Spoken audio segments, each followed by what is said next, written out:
¿Qué tal, queridos amigos? Necesitamos conocer las cosas como son. Por ejemplo, se habla de que un Estado fallido es aquel que ya no es capaz de proporcionar los servicios elementales a su población, pero sobre todo que carece ya de lo que se llama el monopolio de la violencia. Este término segundo puede dar lugar a confusiones, se los explico. Se supone que el Estado es el que debe imponer siempre el orden público. No puede haber células violentas que se impongan al Estado. Por eso se habla del monopolio de la violencia.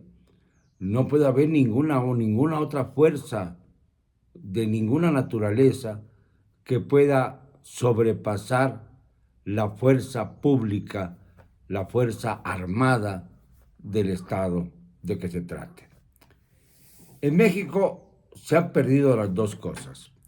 No se proporcionan los servicios debidamente a la población, los servicios elementales, y además se ha perdido el monopolio de la violencia. El día de ayer fue terrible en Michoacán. El cártel Jalisco Nueva Generación bloqueó a unidades del Ejército Nacional y de la Guardia Nacional. Es decir, simple y sencillamente tomaron Michoacán. Ya no es Michoacán un estado que pueda decirse soberano, ni que pueda llevar las cosas con sus propios medios. Está dominado por el cártel Jalisco Nueva Generación, quienes se dieron el lujo de acabar, de golpear a las Fuerzas Armadas, al ejército mexicano. No le permitieron actuar, incendiaron, bloquearon, los hicieron correr. Ya no es, pues, Michoacán un estado en donde gobierne la ley, el orden, el Estado de Derecho. Y como Michoacán tenemos el caso de Tamaulipas, en donde cada sexenio se estrena un nuevo narcogobernador. Fíjense ustedes, hace un año, lo he repetido varias veces, Francisco García Cabeza de Vaca del PAN, y que ahora es uno de los que están incluidos en la lista panista para la sucesión presidencial, era señalado por sus vínculos con el narcotráfico, señalado con índice de fuego como parte de la campaña de Morena para desacreditar a sus opositores y para lograr el triunfo que alcanzó en la mayor parte de las entidades federales, excepto en el Distrito Federal, en la Ciudad de México ahora, y en algunos estados de la República, como San Luis Potosí, por ejemplo. En San Luis Potosí ganó el Partido Verde y el Partido del Trabajo, que son aliados de Morena, así que prácticamente es lo mismo. Pero en Chihuahua se impuso el PAN, por ejemplo. Entonces, no logró ganar todo, pero ganó casi todo. Dividió la Ciudad de México, el voto popular. Pero aún así, la bandera de esa campaña fue la de señalar al panista García Cabeza de Vaca como un elemento que estaba ligado profundamente al narcotráfico. No se hizo nada al respecto. La Fiscalía, en manos de Alejandro Germanero, que de autónomo no tiene un pelo, depende siempre de la línea que le dicte el presidente de la República y se queda muchos días en casa para recibir en su combata de seda a los funcionarios que quieran visitarlo. Y este hombre prometió que iba a actuar en contra del gobernador en funciones, García Cabeza de Vaca. Y no fue así. Pasaron las elecciones y aquello se diluyó. Ahora este personaje está tratando de conseguir un buen blindaje, ya sea como presidenciable del PAN, lo cual es increíble, o bien encontrar una embajada a cambio de ceder Tamaulipas a las huestes de Morena. Pero he aquí que el problema de Morena en Tamaulipas es que se ha descubierto que el candidato Américo Villarreal, que es hijo de un exgobernador priista de la misma entidad, tiene nexos con el narcotráfico. Y es más, su hijo, el hijo de Américo Villarreal, está señalado como uno de los presuntos sicarios del narcotráfico con mayor movilidad en Tamaulipas y en toda la región. Esto ha obligado, y es grave el tema, a que en las altas esferas de Morena tomen pues algunas medidas. Se reunieron ya en la Ciudad de México, en una casa en Polanco, las dirigencias de Morena. No estaba el presidente de la República, pero estaban todos los demás, para tratar de ver cómo iban a salir del atolladero, porque temen que el Instituto Nacional Electoral suspenda la candidatura de Américo Villarreal, como ocurrió el año pasado con las candidaturas del violador de Guerrero, el señor Félix Salgado Macedonio, y del candidato a gobernador precisamente de Michoacán. Las cosas son bastante complejas porque lamentablemente el narcotráfico se ha ido extendiendo por toda la República sin ningún tipo de límite. Y esto ha sido, desgraciadamente, la tónica del sexenio actual. Ha construido carreteras para los narcos en la Sierra de Sinaloa y Sonora. Por eso fue que saludó el señor López a la señora madre de el Chapo Guzmán, lo era. Y claro, pues aquello fue escandaloso porque pues fue raro que el presidente descendiera de su vehículo para ir a saludar en otro vehículo a quien estaba custodiada por los miembros del cártel de Sinaloa, que es al que pertenece el Chapo Guzmán, aunque no sea él el jefe ya del cártel. Por encima de él, hace mucho tiempo, está alguien que es intocable, que nunca ha sido detenido, que nunca ha llevado adelante un proceso, Ismael El Mayo Zambada.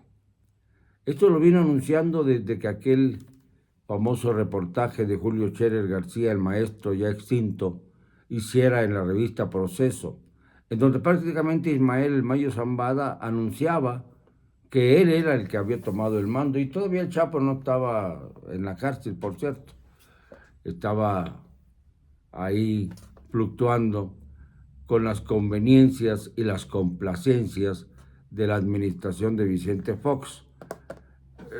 Alguien me dijo un día, César Fentanes, un abogado muy importante de México, que vivía en McAllen y que había sido digamos, el caballo de Troya en la lucha contra el Fobaproa y sus consecuencias, me dijo, no nos hagamos, cada sexenio estrena a sus propios narcos, dándome a entender que de una u otra manera, cada 6 años cambiaba la geopolítica del narcotráfico y que los presidentes, de algún modo, transaban con un cártel y perseguían a los demás.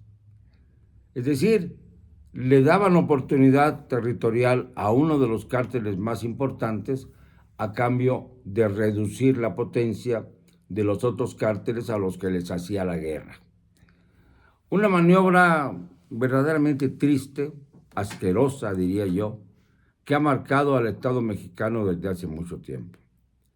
Pero ya el hecho de que un cártel, el Jalisco Nueva Generación, tome a un estado de la República en donde pues prácticamente no existe la posibilidad de tener una gubernatura ajena al narcotráfico.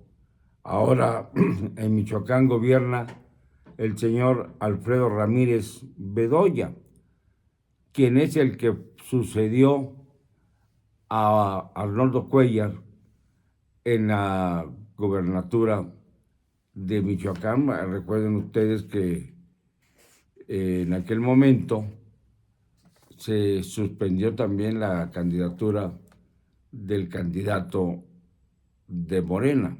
Y se hizo un escándalo porque pues estaba también el compadre de López Obrador en la lista negra por haber excedido los gastos de su precampaña. Y entonces con esta situación nos dimos cuenta, lamentablemente, de que el gobierno de nuestro país ya no podía actuar si no transaba con los narcotraficantes. Es decir, si no contaba con el aval del narcotráfico, incluyendo al presidente de la República, porque hay testimonios videofilmados en poder de la Secretaría de la Marina y de la Secretaría de la Defensa Nacional y de la Secretaría de Seguridad Pública, en donde pasea Rosa Isela Rodríguez Velázquez desde que Alfonso Durazo se fue a hacer la gobernatura, así como hacen, hacer la gobernatura del estado de Sonora, en donde se encuentra ahora, un estado que también está dominado por el narcotráfico, como en el caso también de su vecina Sinaloa, y como en el caso también de los estados del norte del país, de toda la frontera, y luego bajan por el Golfo de México y llegan hasta Yucatán, en donde se ha convertido esta entidad en una especie de entidad hotel, en donde alberga a las familias, donde se albergan las familias de los narcotraficantes más poderosos, a cambio de mantener en paz a la entidad. Una hipocresía de muy altos vuelos. ¿Sabían ustedes, por ejemplo, que en la zona del sureste, en Yucatán, hay un área en donde los radares no tienen cobertura? ¿Sabían ustedes que por el área de Ciudad Juárez, allá por donde se hizo famoso el Señor de los Cielos, Amado Carrillo Fuentes, tampoco hay cobertura de radares? Que los aviones comerciales en Ciudad Juárez tienen que descender y subir visualmente, como llaman los pilotos, porque no cuentan con radares, con una torre de control. Esto es bastante grave y no se ha solucionado a partir de los años que he estado pendiente del asunto. Yo visité y escribí el libro Ciudad Juárez en 2005 y desde entonces me percaté de esta falla que evidentemente es parte de la complicidad del gobierno con el crimen organizado. Pues ahora, ¿qué nos van a decir?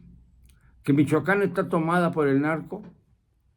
Entonces, pues desprendemos a Michoacán del Pacto Federal y así por el estilo vamos a ir perdiendo estados de la República porque nuestro gobierno o tranza con los narcotraficantes o bien sencillamente no puede con ellos porque tienen mayor poder de fuego. Y esto es exactamente lo que define al Estado fallido. México ya es un Estado fallido. Lo es hace muchos años, pero ahora se confirma y además se amplía el concepto porque desgraciadamente no puede explicarse que el monopolio de la violencia que debe tener el Estado ya esté en manos del narcotráfico y que el narcotráfico sea el que imponga la seguridad, entre comillas, de determinadas zonas del país que le acomodan, como en el caso de Mérida, en Yucatán, en donde cada vez llegan más familias de narcotraficantes y por eso hay paz en Mérida. Por eso no se han dado casos de represión contra los narcotraficantes porque pues ahí están sus casas y ahí están sus familias. Pero el Triángulo del Sureste sigue siendo inexpugnable. Salvo este tipo de excepciones, el resto del país está en manos del narcotráfico. Ya es difícil que un gobernador llegue al poder sin el aval del narcotráfico. Un gobernador o una gobernadora, porque también ellas tienen sus mecanismos para acercarse al narcotráfico. Y claro, pues así todos contentos. Hemos visto cómo entidades que antes eran pacíficas, ahora se convierten en baluartes de los sicarios. Este es el Estado fallido. Esta es la situación de México real. Si no queremos entenderlo, es porque somos necios, o ciegos, o tuertos. Perdónenme, no me van a callar. Y lo digo con cero cobardía.